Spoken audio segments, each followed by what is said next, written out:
안녕하세요. 별별 역사입니다. 오늘은 미국이 단 7시간 동안 일본군의 항모를 4대나 격침시켜 미국이 태평양 전쟁의 주도권을 일본에게서 뺏어온 태평양 전쟁의 판도를 바꾼 해전으로 회자되는 미드웨이 해전에 대해 다루어 보도록 하겠습니다. 그럼 시작합니다. 때는 2차 대전이 한창 진행되던 중이었는데요. 하지만 미국은 여전히 고립주의 정책을 유지하여 전쟁에 참가하지 않습니다. 그러나 1941년 12월 일본군은 이런 미국에게 대대적으로 진주만의 공습을 가하여 미국 태평양 함대를 대파시키는데요. 이날은 치욕의 날로 기억될 것입니다. 미합중국은 일본의 해군과 공군에 의해 고의적인 기습 공격을 당했습니다. 우리는 2차 대전에 참전할 것을 선언합니다. 이렇게 선언하며 2차 대전 참전을 알립니다. 그리고는 영국, 네덜란드, 호주와 대연합을 맺어 아예 일본을 분쇄해버리리라고 다짐하죠. 이 야심찬 연합을 ABDA 연합함대라고 칭합니다. 이 정도면 일본군 정도는 뭐 그냥 쌈 싸먹겠지. 그리고 연합함대는 아시아의 제해권을 놓고 인도네시아 쪽 바다에서 일본과 크게 한판 붙는데요. 이것이 자바해전입니다. 그런데 여기서 연합함대는 일본군에게 오히려 처참하게 지고 마는데요. 얼마나 크게 졌냐면 단 3일 만에 동인도제도, 인도양, 서태평양의 연합군 해상 전력이 괴멸되어 버렸을 정도였습니다. 어이 고작 이 정도로 우리한테 덤빈 거냐? 강해져서 돌아와라 애송이. 그래서 ABDA 연합함대는 결성된 지 얼마 되지도 않아 해체되고, 그리고 영국과 네덜란드는 이제 아시아에서 손을 떼버리죠. 야 너네 어디가? 우리 본토에서 지금 공중전이 벌어지고 있는데 아시아까지 신경 못 써. 야 네덜란드 너는 우리 땅이 나치한테 점령당했어. 아우 미친. 그리고 호주마저 별 도움이 되지 않고 오직 미국만이 일본에 대항할 수 있는 유일한 존재가 됩니다. 하지만 미국도 상황이 여의치 않았는데요. 진주만 공습으로 전함의 대부분이 격침되어서 칠레에게까지 전함을 빌려달라고 했을 정도로 미군의 상황은 열악했죠. 하지만 이마저도 거절당합니다. 와, 칠레마저 우리를 거절하다니 우리 갈 때까지 갔구나. 반면 일본은 당시 어떤 상황이었냐면 남방작전으로 동남아시아를 싹쓸이해버린 상태였죠. 이런 상황 속에서 미 해군은 사기가 완전히 떨어져서 침울한 분위기가 됩니다. 그래서 화가 난 루즈벨트 대통령은 야 이 자식들아, 이렇게 다들 기운 빠져서야 전쟁이 되겠냐? 빨리 분위기 반전시킬 뭔가를 찾아봐. 하지만 전력마저 열세인 미국에게 분위기를 반전시킬 뾰족한 수는 없었습니다. 그런데 어느 날 기가 막힌 제안이 나오는데요. 우리 이건 어때요? 도쿄로 폭격기를 보내서 폭탄 몇 개 떨구고 튀는 겁니다. 이렇게 언뜻 생각해보면 정신 나간 것 같은 제안이 들어옵니다. 야 이 미친, 그게 되냐? 여기서 일본까지 갈 연료가 어딨어? 아 왜 못해요? 항공모함 끌고 가면 되죠. 응? 야 좋다. 좋은데? 대통령께 말씀 들어볼게. 기다려봐. 야 근데 진행해봐. 그렇게 항공모함에 폭격기를 실어서 나른 다음에 일본 도쿄에 잽싸게 폭탄 떨구고 돌아오는 말 그대로 폭탄 같은 계획이 실행되고 특공대가 조직되어 도쿄에 폭탄을 떨구러 출발합니다. 제가 반드시 성공해서 돌아오겠습니다.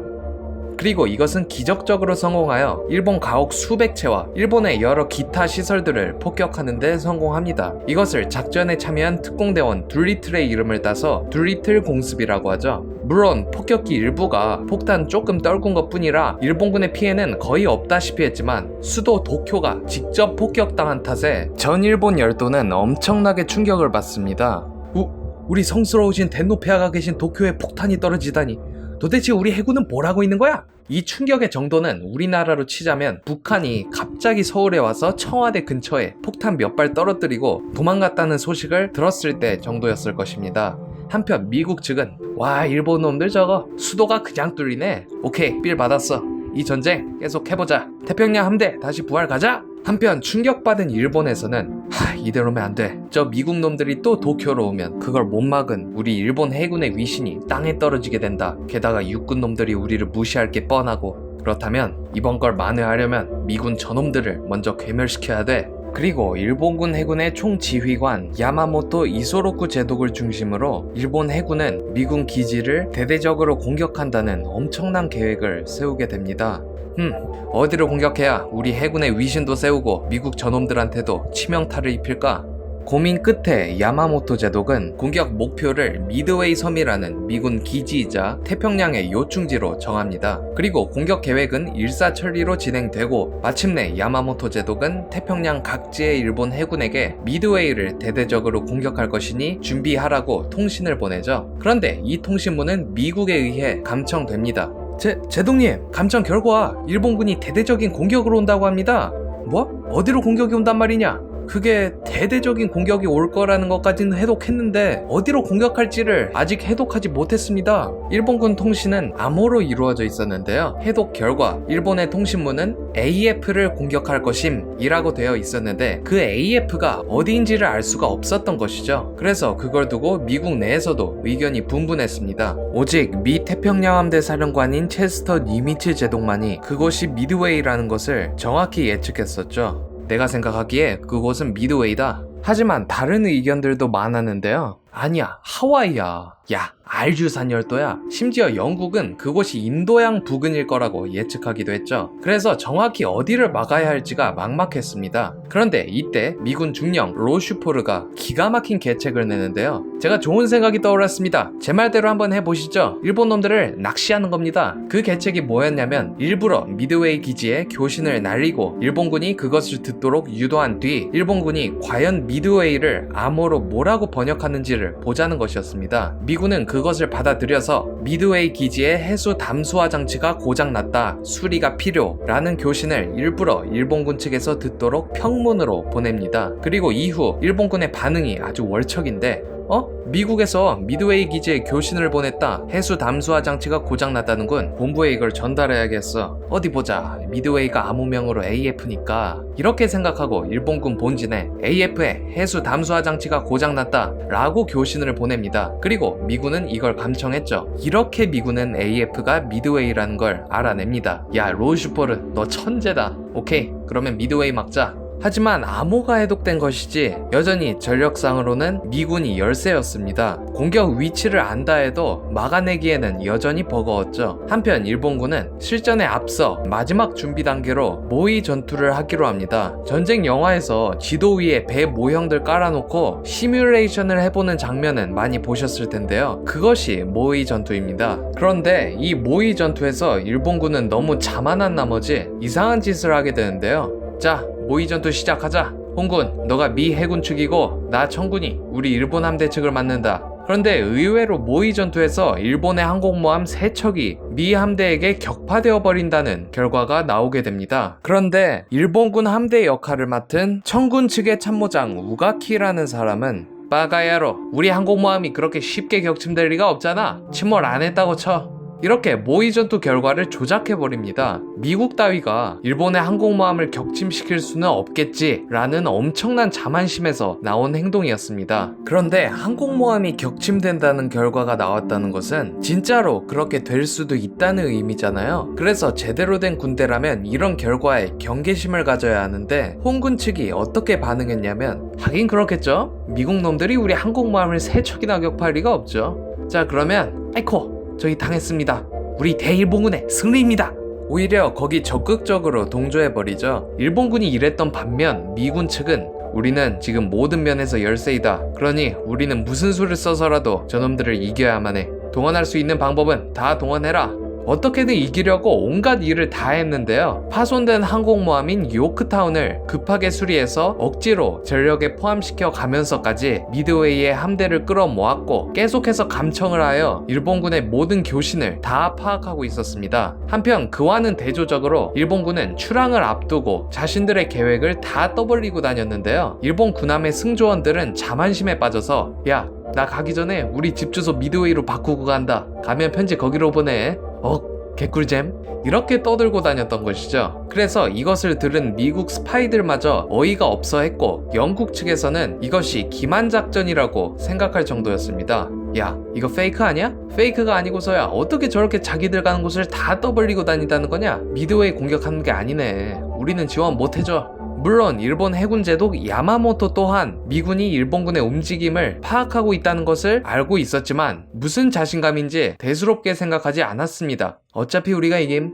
그리고 마침내 작전 개시일 일본 해군 연합함대가 미드웨이로 떠납니다. 일본군의 전력은 각각 카가, 아카기, 소류, 히류라는 이름의 항공모함 4척, 전함 2척, 중순양함 6척, 경순양함 1척, 구축함 14척, 잠수함 11척, 함재기 248기였습니다. 그리고 미군은 엔터프라이즈, 요크타운, 호넷 이 세 대의 항공모함과 중순양함 7척, 경순양함 1척, 구축함 15척, 그리고 함재기 233기가 있었죠. 전력을 분석하자면 보조함과 함재기의 숫자는 비슷했으나 항공모함의 숫자에서 일본이 우위이며 그보다 중요한 것은 한 척을 만드는데 국가 예산의 5%가 든다는 핵 등장 이전에 최상위 전략병기였던 전함이 일본에게는 2척이나 있었던 반면 미군에게는 아예 없었다는 것이었습니다.